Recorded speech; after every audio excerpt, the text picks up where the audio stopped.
We'd like to welcome Balaji Jagannathan to the Streaming Media Producer Red Carpet Interviews here at Streaming Media East 2013. Balaji, tell us a little bit about your company, the company name, RiverSilica, how you got founded and what you do. One of the things is the company was founded in Bangalore, and the name comes from a very metaphoric relationship to water. And water actually is something that takes the shape of a solid that it can be put into. So from that perspective, it kind of connotates that we move towards streaming in the river, and sort of what I call as a metaphoric relationship. And silica is basically the poetic justice to silicon. So that's basically the background of the name RiverSilica.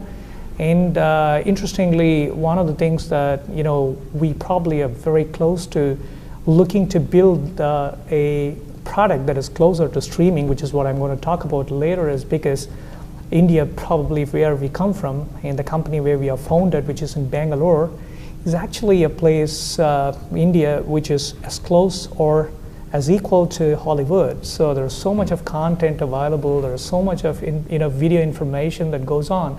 I guess probably we are well suited to be in this kind of marketplace. So that's to start off as an introduction.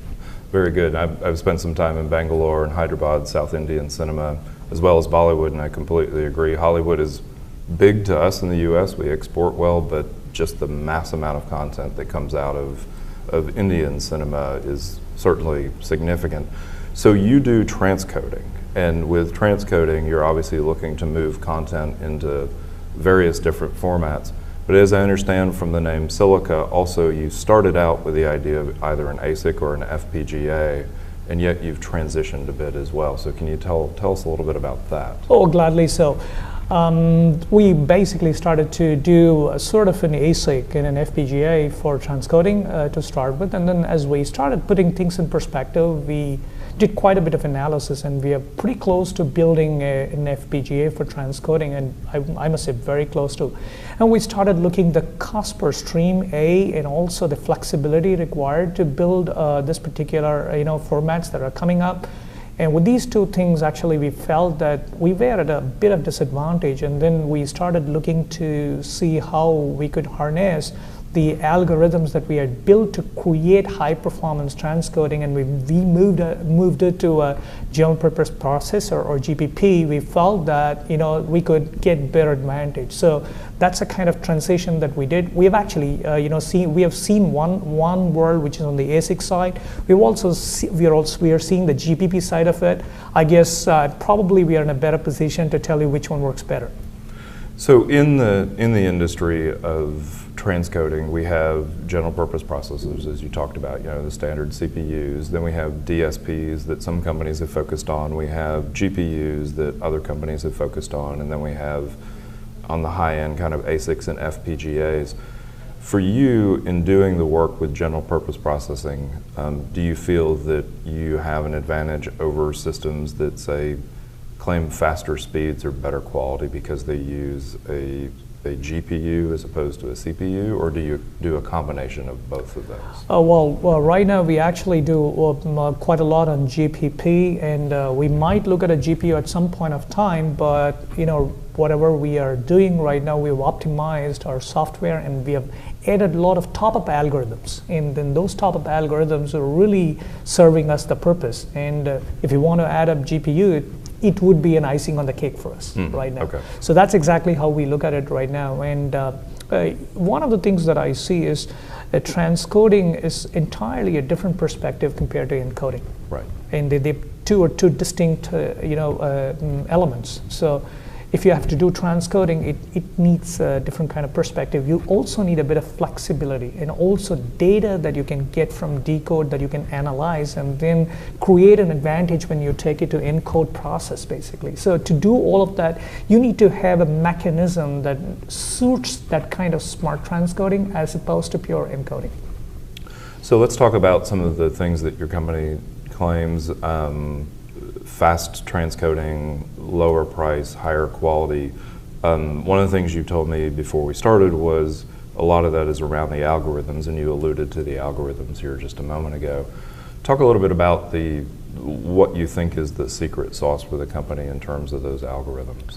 Well, I mean, it's a pretty interesting stuff. We actually spent nearly 3 years in trying to put together a bunch of algorithms, or what we want to call it as tool sets, basically. And these tool sets help us to harness different kind of performance, extract different kind of advantages when we try to do transcoding. And transcoding essentially need not have to get into one type of application. You got offline, you got online, you get purely online, but you want to only manage the bit rates, or you want to do online, but you want to manage the frame rates, for example. So you got all these parameters that keep going on. So to do that, what one needs is some kind of a technique or algorithmic technique that sort of takes the information and both decode and encode, and then figure out how exactly we can manage or manipulate those information to get where we want to go. So these algorithms basically are, we are filing close to about 11 patents in this area, and largely it comes from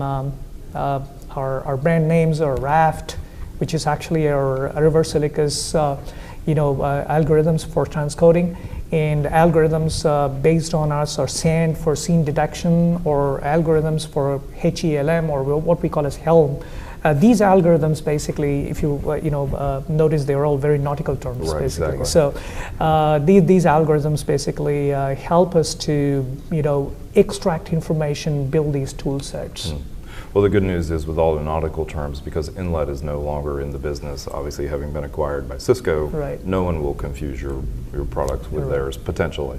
So you mentioned too that you had actually started out at IBM. Tell me a little bit about your kind of personal journey to how you've gotten to this particular company. Oh, excellent. I mean, thanks for asking. I mean, I'm a typical middle class boy, average Joe.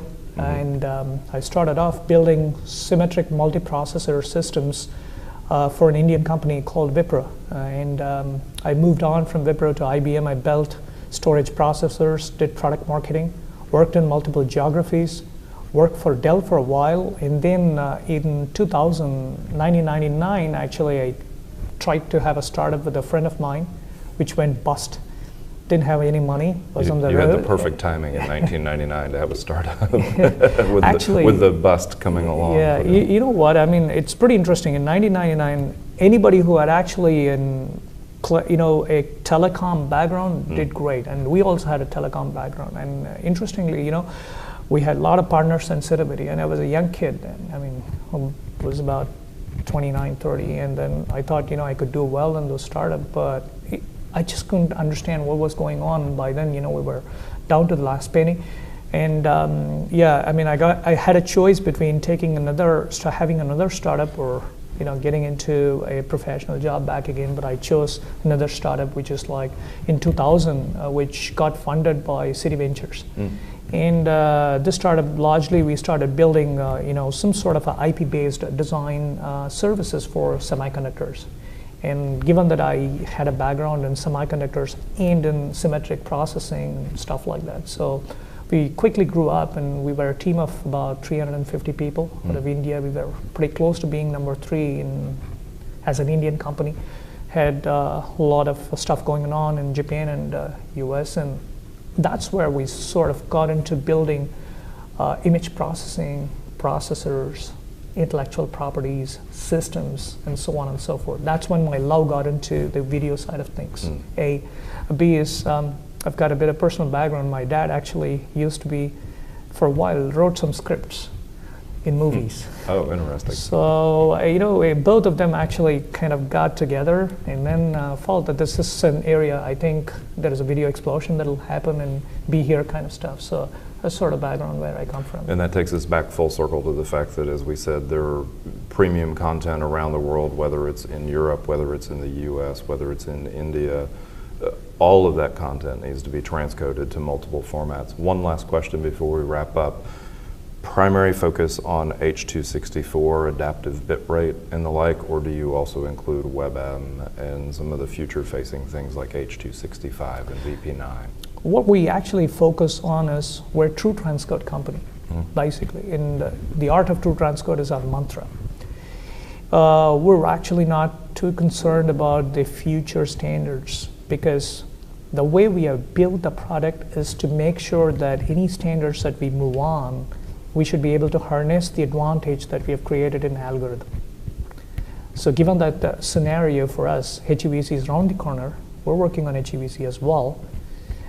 Given that, I think our product, from a product perspective, we can actually put together a secret sauce on top of the new product line as we go by. That's just to answer your question. And secondly, we pretty much would like to be on the ball when it comes to newer standard, the publishing side of things, or transcoding HEVC, or input, for example, a 4K, for example.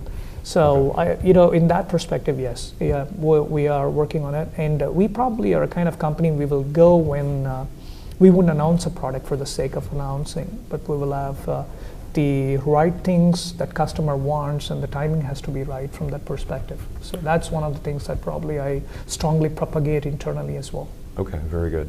Balji, thank you for joining us. Those of you who are watching this video, when you see the video on streamingmedia.com, there will also be a small write-up underneath it, but look forward to a future article about RiverSilica as well as they launch some of their new products. Thank you and have a good day. Thanks, Tim, and appreciate it.